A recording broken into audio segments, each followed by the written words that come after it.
आप सभी को मेरा नमस्कार। इस वक्त इस समय हम दक्षिण भारत की यात्रा के दौरान हमने जो उन तमाम मंदिरों के दर्शन किए, हम अपने वीडियोस के माध्यम से आपको उन मंदिरों के, उन सर्वश्रेष्ठ मंदिरों के दर्शन करवाने का प्रयास कर रहे हैं।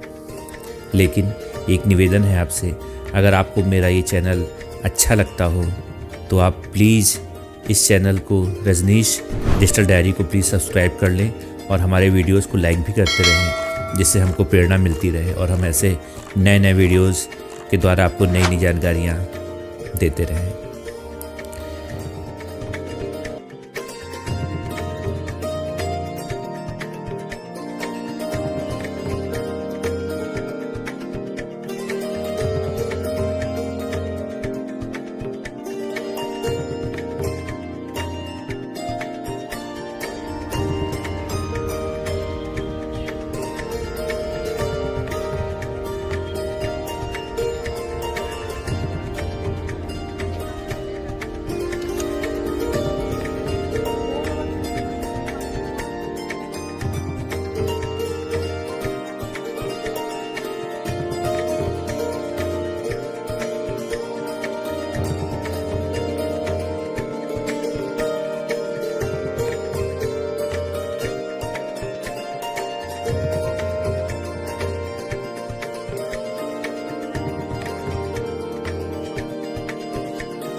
Attention, while using escalators, hold the handrail.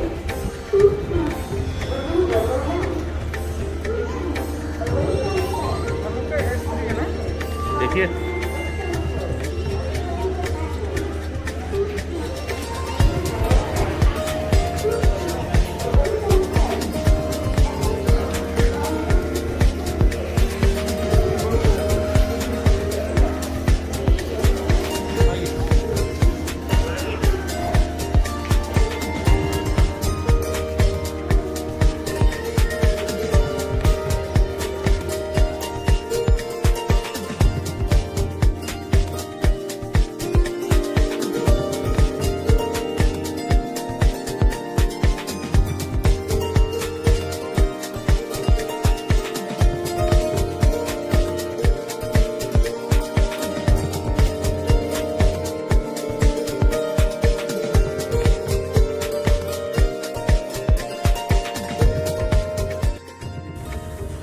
जिंदगी की ट्रेन जब तक पटरी पर चलती है तब तक जिंदगी की हकीकत का पता नहीं चलता है।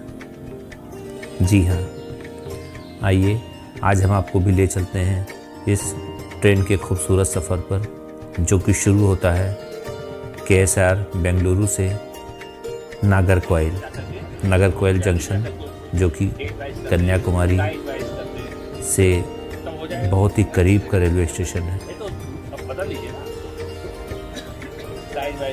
ट्रेन का सफ़र बड़ा ही रोमांचक होता है। यदि आपने सफ़र किया होगा तो आपको पता होगा ट्रेन पर कितने अजनबी लोग मिलते हैं, उनसे अजीबोगरीबे बातें होती हैं। ज़्यादातर भारतीय ट्रेनें अपने निर्धारित समय पर गंतव्य स्थानों पर थोड़ा देर से पहुंचती है, लेकिन अब ऐसा नहीं है। बहुत सुधार आया है। अब बहुत सी ट्रेन सही समय के अनुसार चलती हैं और पहुंचती हैं। ट्रेन यात्रा में जब दोस्त साथ होते हैं तो सफ़र का पता ही नहीं चलता।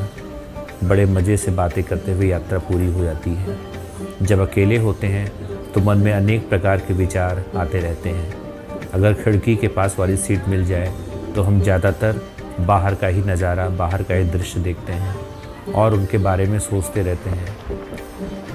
रात में हमारी बोगी में कुछ लोग सोते हैं तो कुछ लोग फ़ोन देखते हैं, तो कुछ लोग अपने फ़ोन से अपने घर पे अपने प्रियजनों से बातें करते रहते हैं। और इस प्रकार सब लोगों और बाहर का माहौल देखकर मन में कई प्रकार के विचार आते हैं।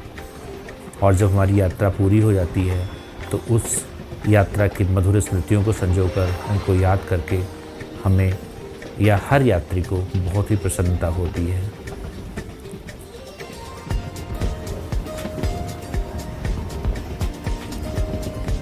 हमारी ट्रेन थी नागरकोइल एक्सप्रेस।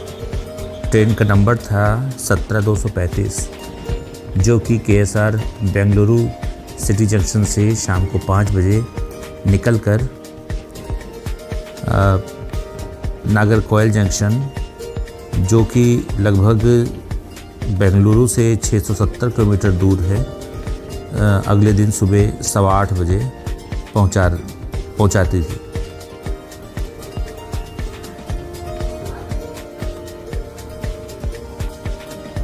इस ट्रेन से हम लोग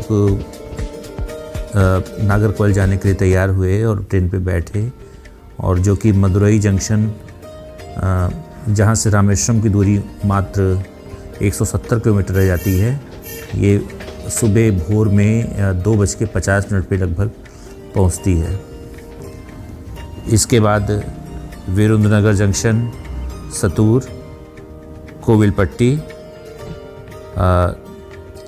तिरुनेलवेली जंक्शन, वेल्लूर, फिर उसके बाद नागरकोइल जंक्शन पहुंचा देती है। रास्ते में जो खूबसूरत दृश्य, जो खूबसूरत नज़ारे, जो प्राकृतिक सौंदर्य देखने को मिलता है वो अविस्मरणीय है। उसके बारे में बता पाना बहुत मुश्किल है, जो कि पहाड़ भी है, पानी भी है और बहुत खूबसूरत जगह है। जिसने इस सफ़र को किया उसी को याद रहेगा, वही इस खूबसूरती को निहार पाएगा, याद रख पाएगा। मेरा आपसे निवेदन है कि आप भी कभी जब भी मौका मिले बेंगलुरु से इस ट्रेन का सफ़र अवश्य करें, बहुत अच्छा लगेगा।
Journey begins.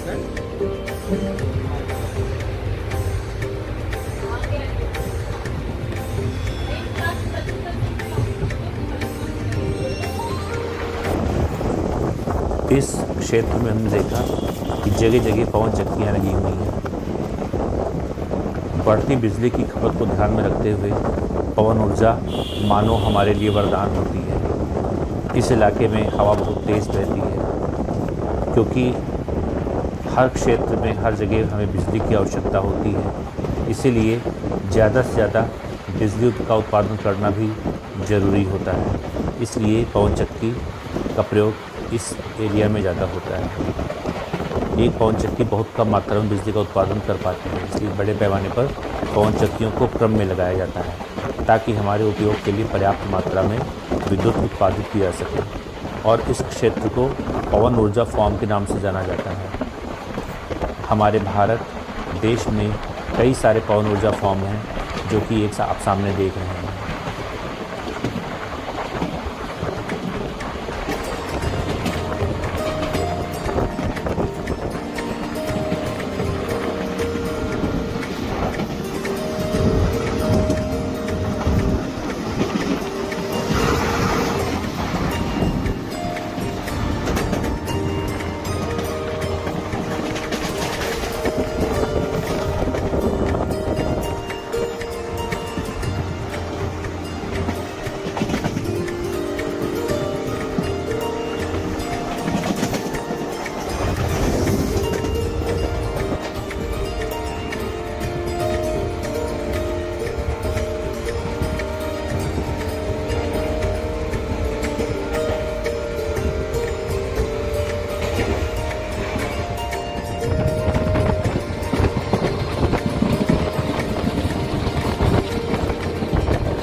दक्षिण भारत के मुख्य 4 राज्य कर्नाटक, केरल, तमिलनाडु और आंध्र प्रदेश हैं।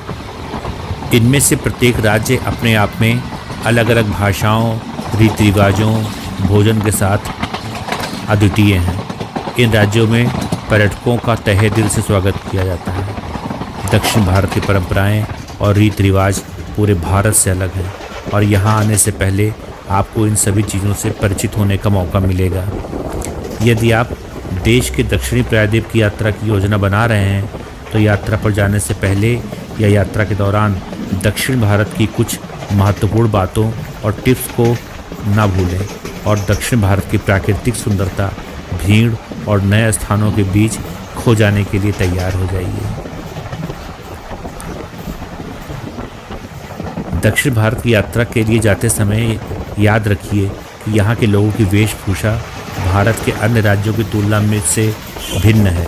यहाँ के स्थानीय लोग ऐसे कपड़े पहनते हैं जो आपकी अलमारी में मिलना मुश्किल है। दक्षिण भारत के हर राज्य में आपको अलग अलग कपड़े और वेशभूषा देखने को मिलेगी जो सबसे अलग और आश्चर्यचकित करने वाली है। यहाँ के पुरुष धोती कुर्ता, शर्ट, लुंगी पहने हुए नजर आते हैं, जबकि महिलाओं द्वारा लंगा वोली साड़ी और पेटीकोट का उपयोग किया जाता है। दक्षिण भारत का मौसम गर्म ही होता है, यहाँ पर ठंड नहीं पड़ती, इसलिए साधारण कपड़े लेकर के आप आएँ और आराम से यहाँ की सैर करें। यहाँ पर यातायात बहुत है, भीड़ भाड़ भी ज़्यादा है। ऑटो रिक्शा, बाइक, कार यातायात और सड़कों की बाढ़ से होने वाली परेशानियों से बचना चाहते हैं तो शुक्रवार की रात को दक्षिण भारतीय शहर की यात्रा करने से बचें, क्योंकि वीकेंड होने के कारण इन तमाम शहरों में सड़कों पर बहुत भीड़ होती है। इसलिए इस समय कम यात्रा करना बेहतर रहता है। यदि आप यात्रा के दौरान यहाँ के लोगों से रास्ते या किसी स्थान के बारे में पूछते हैं तो आपको यहाँ के लोग बहुत ही अच्छी प्रतिक्रिया देंगे। दक्षिण भारत के लोग बहुत जिज्ञासु और मिलनसार होते हैं और आपको उनसे दिलचस्प कहानियाँ और अनुभव भी सुनने को मिलेंगे। दक्षिण भारत में रहने वाले लोग स्वभाव से बहुत नरम और मिलनसार होते हैं और यहाँ आने के बाद ही आपको यहाँ के लोगों के बारे में कैसे होते हैं इसी का एहसास होगा। दक्षिण भारत का भोजन अन्य राज्यों की तुलना से भिन्न है। दक्षिण भारत शाकाहारी और मांसाहारी दोनों तरह के व्यंजनों से भरपूर है। आपको बता दें कि यहाँ प्रमुख आहार में चावल, दाल, लौकाया, पुलुसू, पप्पू, कोबट्टू, कांजा, गोंगुरा, चारू, इडली, डोसा, सांभर, जबकि समुद्री भोजन में फलियाँ जैसे मसाले के साथ करी पत्ते, दालचीनी, लौंग, अदरक, लहसुन इस्तेमाल ज़्यादा किया जाता है। परंपरागत रूप से दक्षिण भारत के विभिन्न भोजन किसी भी होटल में आप खाएंगे तो यहाँ केले के पत्ते पर भोजन परोसा जाता है। यहाँ के भोजन में नारियल का उपयोग विभिन्न रूपों में किया जाता है। फ़िल्टर कॉफ़ी दक्षिण भारतीय व्यंजनों की एक विशेषता है। फ़िल्टर कॉफ़ी बनाना एक अनुष्ठान की तरह होता है, इसलिए यहाँ के भोजन में जितनी पारंपरिकता दिखती है किसी अन्य राज्य के भोजन में वो नज़र नहीं आती।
और अंततः आखिर हम नागरकोइल, जहाँ तक हमारी ट्रेन आनी थी वहाँ हम आ ही गए। नागरकोइल सुदूर दक्षिण तमिलनाडु राज्य दक्षिण भारत में स्थित एक शहर है। ये पश्चिमी घाट के अराम्बोली क्षेत्र के पश्चिमी हिस्से में स्थित है। तिरुवनंतपुरम को जोड़ने वाला मार्ग यहाँ से होकर गुजरता है। ये एक समृद्ध कृषि क्षेत्र का वाणिज्यिक केंद्र है। नागरकोइल का नाम का अर्थ है सर्प मंदिर। ये इस शहर के प्राचीन शिव मंदिर के महत्व को दर्शाता है। ऐतिहासिक रूप से नागरकोइल त्रावणकोर के हिंदू राज्य का हिस्सा था, लेकिन अब नागरकोइल एक महत्वपूर्ण ईसाई केंद्र के रूप में विकसित हो चुका है। और आखिर हम कन्याकुमारी आ ही गए। नागरकोइल से हमें बस मिली। नागरकोइल से कन्याकुमारी की दूरी लगभग 20 किलोमीटर है, जिसने हमको आधे घंटे में पहुंचा दिया है कन्याकुमारी। और हम अपने होटल ओशियन हेरिटेज में जा रहे हैं और ये हमारे उस होटल जाने का रास्ता है। बिल्कुल समुद्र तट के किनारे स्थित है। ये स्थान पूरा 3 तरफ से समुद्र से घिरा हुआ है और यहाँ पर तमाम होटल हैं। और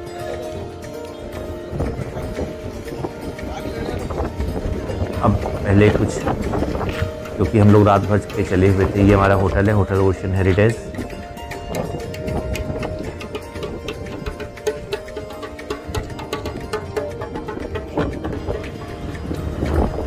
यहाँ पर थोड़ा सा फ्रेश होने के बाद ही हम लोग निकलेंगे कहीं घूमने के लिए। पहले जो होटल की फॉर्मेलिटीज़ हैं उसे पूरा कर लें, और क्योंकि रात भर का ट्रेन का सफ़र था तो हम लोग के लिए कुछ फ्रेश होना, नहाना इत्यादि कर।